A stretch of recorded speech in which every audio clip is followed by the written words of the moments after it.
வணக்கம். இன்றைக்கி நம்ம பார்க்க போகிற சமையல் என்னென்னு பார்த்தீங்கன்னா, இட்லி, தோசை, சாதம் எல்லாத்துக்குமே தொட்டு சாப்பிட்ற மாதிரி ஒரு 3 வகையான குழம்பு ரெசிபி தான் பார்க்க போகிறோம். வாங்க அது எப்படி செய்யலாங்கிறத பார்க்கலாம். ஒரு பேன் எடுத்துக்கலாம். இதில் தேவையான அளவுக்கு எண்ணெய் சேர்த்துக்கலாம். தேங்காய் எண்ணெய் சேர்த்துக்கோங்க, நல்ல ஃப்ளேவராக இருக்கும். எண்ணெய் சூடானதும் ஒரு டீஸ்பூன் போல் கடுகு சேர்த்துக்கலாம். அதே மாதிரி ஒரு டீஸ்பூன் போல் சோம்பு சேர்த்துக்கலாம்.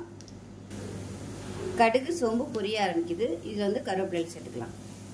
இப்போ இதில் மீடியம் சைஸில் ஒரு பெரிய வெங்காயம், ஒரு 7 சின்ன வெங்காயம் முழுசாக அப்படியே சேர்த்துக்கலாம்.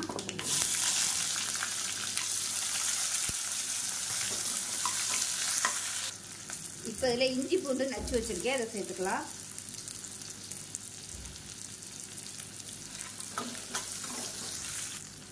இப்போ வெங்காயம் இஞ்சி பூண்டு எல்லாமே நல்லா வதங்கிடுச்சு. இப்போ இதில் மீடியம் சைஸாக 2 தக்காளி கட் பண்ணதை சேர்த்துக்கலாம்.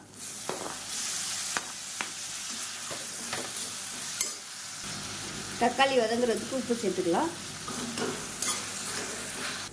இப்போ பாருங்கள், தக்காளி நல்லா மசிஞ்சு வந்துருச்சு. இந்த ஸ்டேஜில் குழம்பு தூள் வந்து சேர்த்துக்கலாம். நான் வந்து ஒரு 3 டேபிள் ஸ்பூன் அளவுக்கு எடுத்துருக்கேன், அதை சேர்த்துக்கலாம். உங்களுக்கு எவ்வளோ தேவையோ அதுக்கு தகுந்த மாதிரி சேர்த்துக்கோங்க. இந்த எண்ணெயில் நல்லா வதக்கி விட்டுக்கலாம். நல்லா வதக்கியாச்சு. இப்போ இதில் பார்த்தீங்கன்னா ஒரு முருங்கைக்காய், ஒரு 3 கத்திரிக்காய், ஒரு உருளைக்கிழங்கு எடுத்துருக்கேன். உங்களுக்கு எது தேவையோ நீங்கள் அது வந்து சேர்த்துக்கலாம். இது எல்லாத்தையும் சேர்த்துட்டு நல்லா வதக்கி விட்டுக்கலாம். இப்போ காய்கறி நல்லா வதங்கிடுச்சு. இப்போ தேவையான அளவுக்கு தண்ணி சேர்த்துக்கலாம். நான் வந்து நல்லா சுடு தண்ணியாக சேர்த்துருக்கேன். இப்போ இது வந்து நல்லா கலந்து விட்டுட்டு கொதிக்க விட்டுக்கலாம். இது நல்லா காயெல்லாம் வேகட்டும். வெந்ததுக்கப்புறம் பார்க்கலாம். இப்போ குழம்பு எப்படி இருக்குன்னு பார்க்கலாம். பாருங்கள், நல்லா கொதிச்சிருச்சு.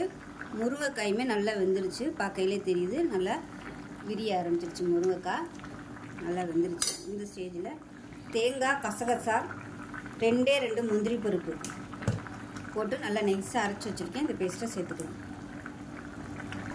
இப்போ மிக்ஸி அலசிட்டு இந்த தண்ணி கொஞ்சம் சேர்த்துக்கலாம். நல்லா கலந்து விட்டுக்கலாம். இப்போ இதில் ஒரு கைப்பிடி அளவுக்கு பாசிப்பருப்பு நல்லா வேக விட்டு எடுத்து வச்சுருக்கேன். இப்போ அதை சேர்த்துக்கலாம். சேர்த்துட்டு நல்லா கலந்து விட்டுக்கலாம். இது எல்லாமே சேர்ந்து நல்லா கொதிச்சு வரட்டும். இது எல்லாத்தையும் கலந்துட்டு மீடியமான ஃப்ளேமில் கொதிக்கட்டும். மூடி வச்சிடலாம். இப்போ எப்படி இருக்குன்னு பார்க்கலாம். பாருங்கள், நல்லா கொதிச்சிருச்சு. நல்ல ஒரு வாசனை வருது. மீடியமான ஃப்ளேம்லேயே கொதிக்க விட்டுக்கோங்க. ஏன்னா தேங்காய் வந்து திரியாக ரொம்ப ஹையில் வச்சு கொதிக்க விட்டோம்னா இப்போ அவ்வளோதான், அமர்த்திடலாம். இது வந்து கொஞ்சம் தண்ணியாட்டம் வச்சிங்கன்னா தான் நல்லாயிருக்கும். இது ஆறுச்சுன்னா நல்லா கெட்டியாக வந்துடும். மேலாப்பில் கொத்தமல்லி சேர்த்துக்கலாம்.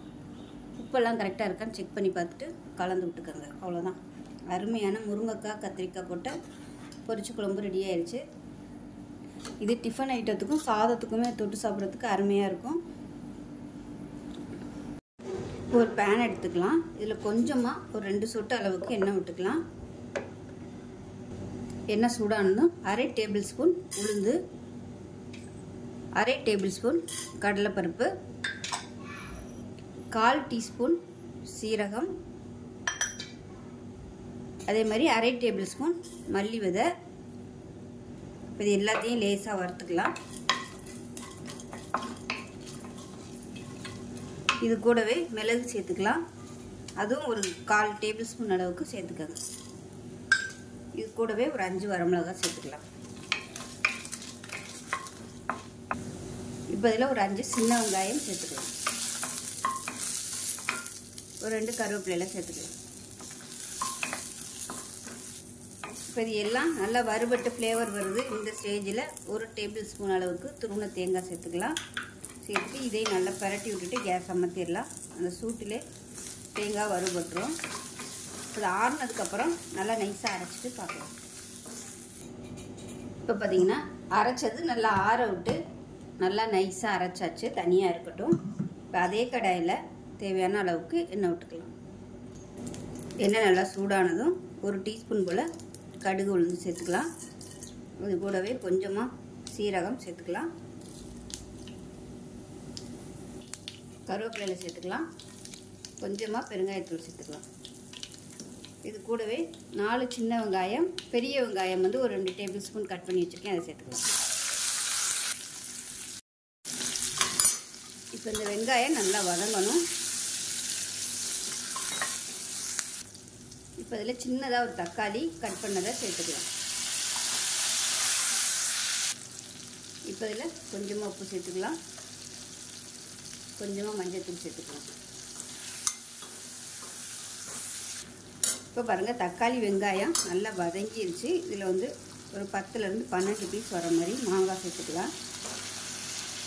அதாவது ஒரு மாங்காயில் பாதி வந்து கட் பண்ணி சேர்த்துருக்கேன். இதையும் சேர்த்து வதக்கி விட்டுக்கலாம். மாங்காய் சேர்த்து நல்லா வதக்கியாச்சு. இப்போ நம்ம அரைச்சி வச்சுருக்கேன் அந்த பேஸ்ட்டை இதோட சேர்த்துக்கலாம். இப்போ மிக்ஸியை அலசிட்டு அதை தண்ணி கொஞ்சமாக சேர்த்துக்கலாம். இப்போ அதை நல்லா கலந்து விட்டுட்டு இன்னும் கொஞ்சம் தண்ணி சேர்த்துக்கலாம். ரொம்பவே திக்காக இருக்குது, இன்னும் கொஞ்சம் தண்ணி சேர்த்துக்கலாம். சேர்த்து கலந்து விட்டுட்டு நல்லா கொதித்து எண்ணெய் தெளிஞ்சு வரட்டும். இதுக்கு புளி ஊற்றணும்னு அவசியம் இல்லை, மாங்காயோட புளிப்பே போதும். ஆனால் நல்ல புளிப்பான மாங்காயை எடுத்துக்கோங்க. இது நல்லா கொதித்து எண்ணெய் தெளிஞ்சு வரட்டும். இப்போ பாருங்கள் நல்லா கொதிக்க ஆரம்பிக்குது. இந்த ஸ்டேஜில் அடுப்பு நல்லா குறைச்சி வச்சுருங்க. குறைச்சி வச்சுட்டு மீடியமான ஃப்ளேமில் நல்லா கொதித்து எண்ணெய் தெளிஞ்சு வரட்டும்.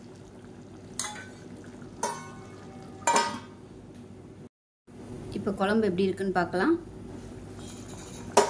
பாருங்கள் சூப்பராக வந்துருச்சு. ஓரம்லாம் அப்படியே எண்ணெய் விட ஆரம்பிச்சிச்சு. இந்த ஸ்டேஜில் அமர்த்திடலாம். அவ்வளோதான், அருமையான மாங்காய் குழம்பு ரெடி ஆயிடுச்சு. டேஸ்ட்டு வேறு லெவலில் இருக்கும். செஞ்சு பாருங்கள். இட்லி, தோசை, சாதம் எல்லாத்துக்குமே சூப்பராக இருக்கும்.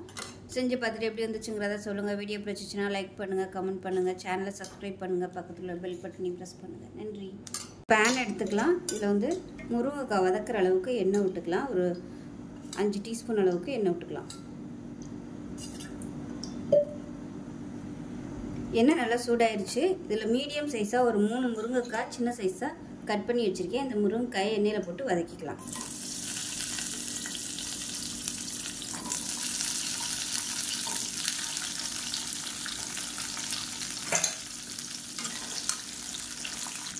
இப்போ இதில் மேலாப்பில் 2 சிட்டிகை அளவுக்கு உப்பு வந்து தூவிக்கலாம். இப்போ பாருங்கள் முருங்கைக்காய் நல்லா வதங்கிருச்சு. இதை வேறு பிளேட்டுக்கு மாற்றிக்கலாம். இப்போ இதில் இன்னும் கொஞ்சம் எண்ணெய் சேர்த்துக்கலாம்.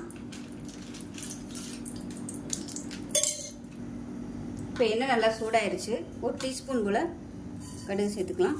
1 டீஸ்பூன் சோம்பு சேர்த்துக்கலாம். இப்போ கருவேப்பிலை சேர்த்துக்கலாம். இப்போ ஒரு 5 பல் பூண்டு தட்டி வச்சுருக்கேன், அதையும் சேர்த்துக்கலாம். இப்போ இதில் குழம்புத்தூள் வந்து 1 டீஸ்பூன் போல் சேர்த்துக்கலாம். இது கூடவே மஞ்சத்தூள் ஒரு 1/4 டீஸ்பூன் போல் சேர்த்துக்கலாம். அது கூடவே 1 டீஸ்பூன் போல் தனியாத்தூள் சேர்த்துக்கலாம். காரத்துக்கு ஏற்ற மாதிரி மிளகாத்தூள் நல்லா 1 டேபிள் ஸ்பூன்லேருந்து 1.5 டேபிள் ஸ்பூன் அளவுக்கு சேர்த்துக்கோங்க. காரத்தை போட்டு சேர்த்துக்கோங்க. இது எல்லாத்தையுமே லேசாக இந்த எண்ணெயில் வதக்கி விட்டுக்கலாம். இப்போ இதில் மீடியம் சைஸாக ஒரு பெரிய வெங்காயம் மிக்சியில் போட்டு அடித்து வச்சுக்கேன், அதை சேர்த்துக்கலாம்.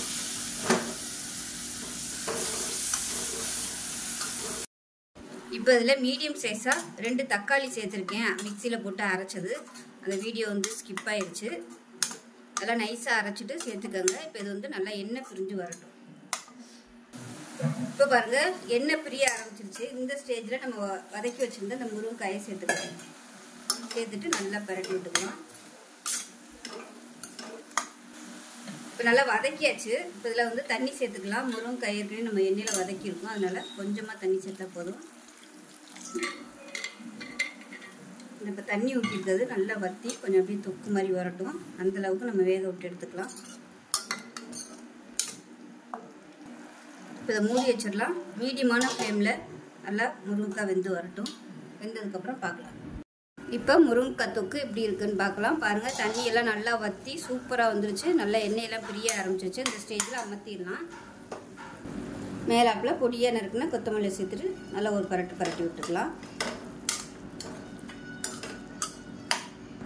இது சூடான சாதத்தில் இந்த தொக்கை போட்டு பரட்டி சாப்பிடும்போது அருமையாக இருக்கும். ஸோ இதே மாதிரியே செஞ்சு பாருங்கள். செஞ்சு பார்த்துட்டு எப்படி வந்துச்சுங்கிறத சொல்லுங்கள். வீடியோ பிடிச்சிச்சின்னா லைக் பண்ணுங்கள், கமெண்ட் பண்ணுங்கள், சேனலை சப்ஸ்கிரைப் பண்ணுங்கள், பக்கத்தில் பெல் பட்டனையும் ப்ரெஸ் பண்ணுங்கள். நன்றி.